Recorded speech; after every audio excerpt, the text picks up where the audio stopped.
Je pense que tous les cyclistes ont besoin de faire de la musculation. Je pense qu'il y en a beaucoup qui le négligent.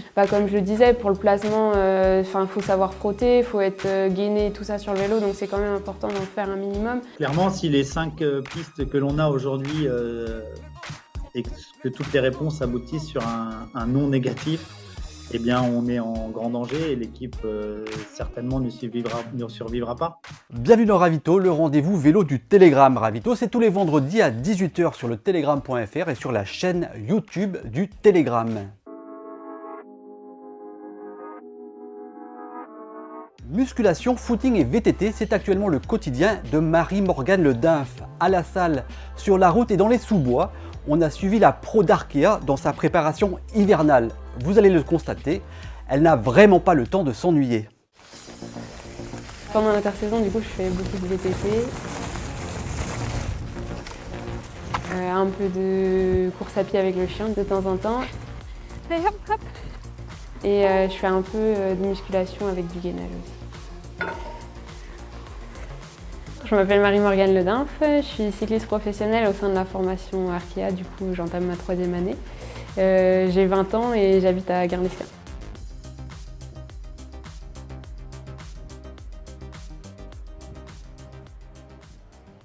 C'est mon premier hiver avec mon nouvel entraîneur du coup. D'habitude je commençais plus début décembre le vélo et je faisais direct beaucoup d'heures. Et là du coup je pense que pendant le mois de décembre le but c'est de faire un peu de la caisse et d'engendrer les heures mais pas nombreuses, 3h30 max je pense. Et pour pouvoir du coup faire vraiment de la force et tout ça avant le début de saison. Donc je pense que c'est pas mal aussi maintenant de commencer plus tôt. Puis au final tous les coureurs commencent à commencer aussi de plus en plus tôt leur saison.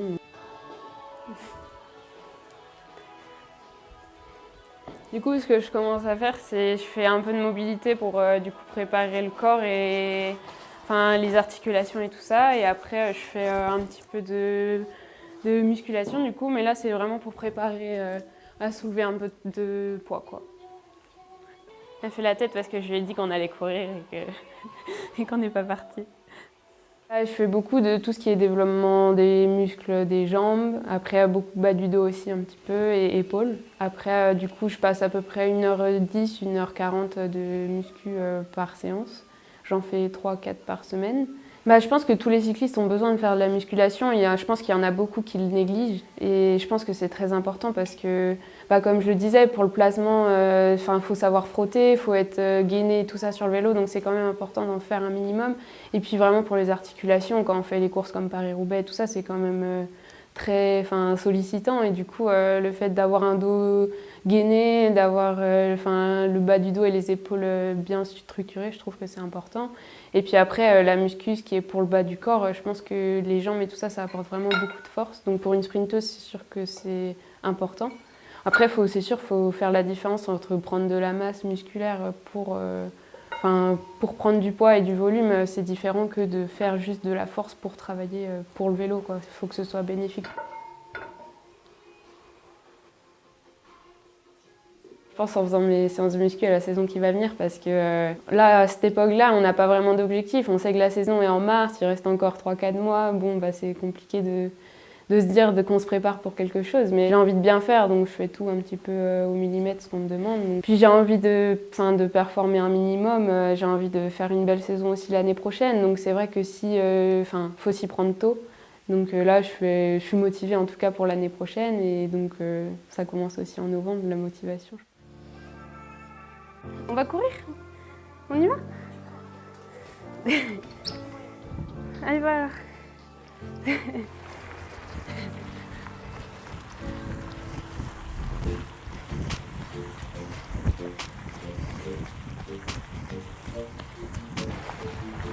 Avec Queenie, du coup, mon chien, on a commencé à courir il y a quelques années, ça doit être la 3e année. On faisait juste 20 minutes et tout ça, et puis là, du coup, on va courir 40 minutes. C'est sympa, c'est un moment de partage, puis ça permet aussi de ne pas aller courir toute seule dans les chemins et tout ça, c'est quand même sécurisant.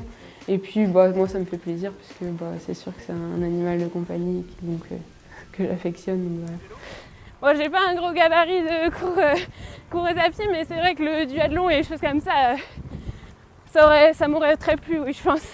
Même j'hésite un petit peu à en faire des fois en fin de saison, à la fin de l'année, mais c'est vrai qu'il n'y a pas beaucoup de courses qu'au final les saisons sont à peu près similaires, donc voilà. C'est très dur de reprendre le vélo après une coupure parce qu'au final, là par exemple le Tollé-Morlaix, je sais que j'ai fait 194 au cœur moyen sur 45 minutes. Alors que c'est quelque chose que sur le vélo je suis incapable de faire et du coup je me disais waouh et tout, mon cœur il est... Quand je suis remontée sur le vélo, j'ai été faire 1h30, j'avais le cœur, un petit cœur d'hamster comme on dit, mais du coup non, c'est là du coup au fur et à mesure que je reprends les entraînements, je vois que tout recommence à se stabiliser un petit peu, donc c'est mieux. Mais c'est sûr que c'est impressionnant de voir le niveau qu'on peut perdre en 3 semaines.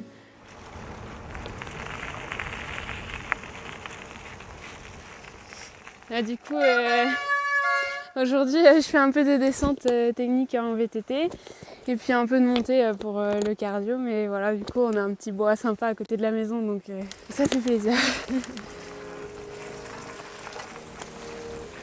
Ma première sortie, j'ai été faire 1h30 sur la route, juste histoire de tourner les jambes.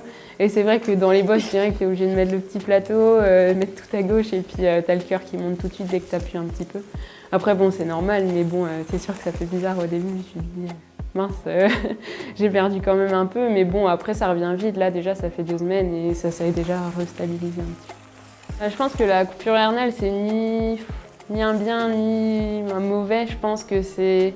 Parce que mentalement, c'est compliqué de se dire on coupe, on perd du niveau, va falloir retravailler et tout ça, mais en même temps, physiquement et mentalement, on en a besoin parce qu'on sait que quand on coupe, on se retrouve un petit peu dans le vrai monde, dans la réalité au final, parce que c'est vrai que le monde du cyclisme, on pense vélo, on dort vélo, on mange vélo, donc les gens qui sont dans la vie de tous les jours ont du mal aussi à comprendre ça, donc quand on se retrouve en coupure et retrouver ces personnes-là, parler d'autres choses aussi, ça fait du bien.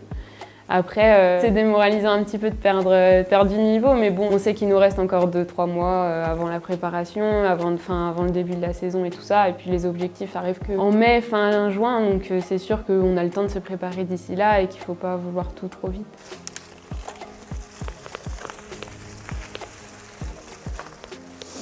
Merci Ravito pour cette journée avec moi pendant quelques entraînements et puis voilà, à la saison prochaine.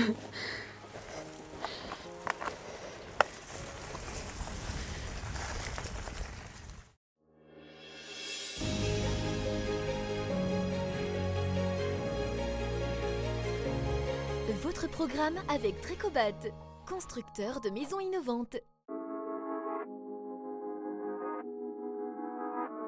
3 infos au sprint et le coup d'envoi de la saison amateur va être retardé en 2023. La flèche Bigouden, qui avait lancé les hostilités début février 2022, aura lieu en mai 2023. La Melrandaise va donc donner le coup d'envoi de la saison l'an prochain, fin février.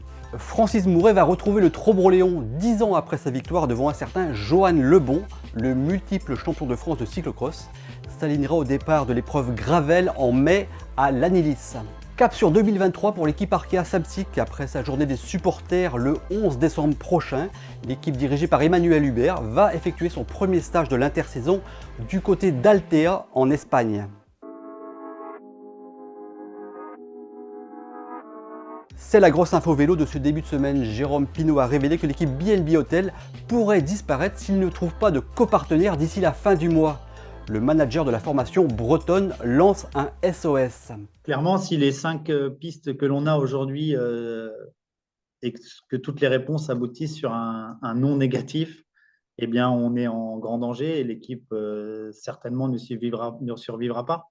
Aujourd'hui, le budget réuni par les différents partenaires déjà engagés n'est pas suffisant pour espérer évoluer au niveau où on l'espère. En tout cas, si demain je dois me présenter à l'UCI, à la DNCG avec seulement les contrats BNB Hotel accompagnés des différents partenaires techniques qui nous sont fidèles, je ne pourrais pas présenter un schéma à l'équilibre pour espérer faire une saison en Pro Series. Donc, clairement, il faut que l'on soit accompagné. Ah, évidemment qu'il y a le feu. On est à 15 jours de l'arrivée. On n'est pas en avance sur le timing proposé. J'aurais aimé proposer des pièces solides et un projet ficelé il y a déjà 2 mois. J'imagine dans le beau milieu dans lequel j'évolue que certains profitent de la faiblesse actuelle de l'équipe pour pouvoir prendre contact. Maintenant, quand on prend contact avec des coureurs sous contrat, le minimum, c'est de me prévenir. Moi, je n'ai pas été contacté, donc je pense que personne de mes coureurs n'est en contact avec une autre équipe En tout cas, pas mes coureurs sous contrat, puisque mon milieu est un milieu familial et solidaire. Non, j'ai pas peur. Je suis quelqu'un qui est stressé en permanence de toute façon et qui est en alerte en permanence puisque je sais que beaucoup de choses reposent sur moi, sur nous. J'ai juste envie que tout cela rentre dans l'ordre et que tout cela aboutisse. C'est l'heure des pros. Après les femmes et les amateurs, vous pouvez désormais élire le ravito d'or des professionnels. Les nommés sont David Gaudu, Valentin Madouas, Warren Barguil, Axel Laurence et Julien Simon. Comme vous en avez l'habitude, vous avez une semaine pour voter en cliquant sur le lien qui figure en bas de cette vidéo. Voilà, la pause ravito, c'est tout pour aujourd'hui. On se retrouve vendredi prochain à 18h sur le telegram.fr et sur la chaîne YouTube du Telegram. D'ici là, bon week-end, bonne semaine et bonne course.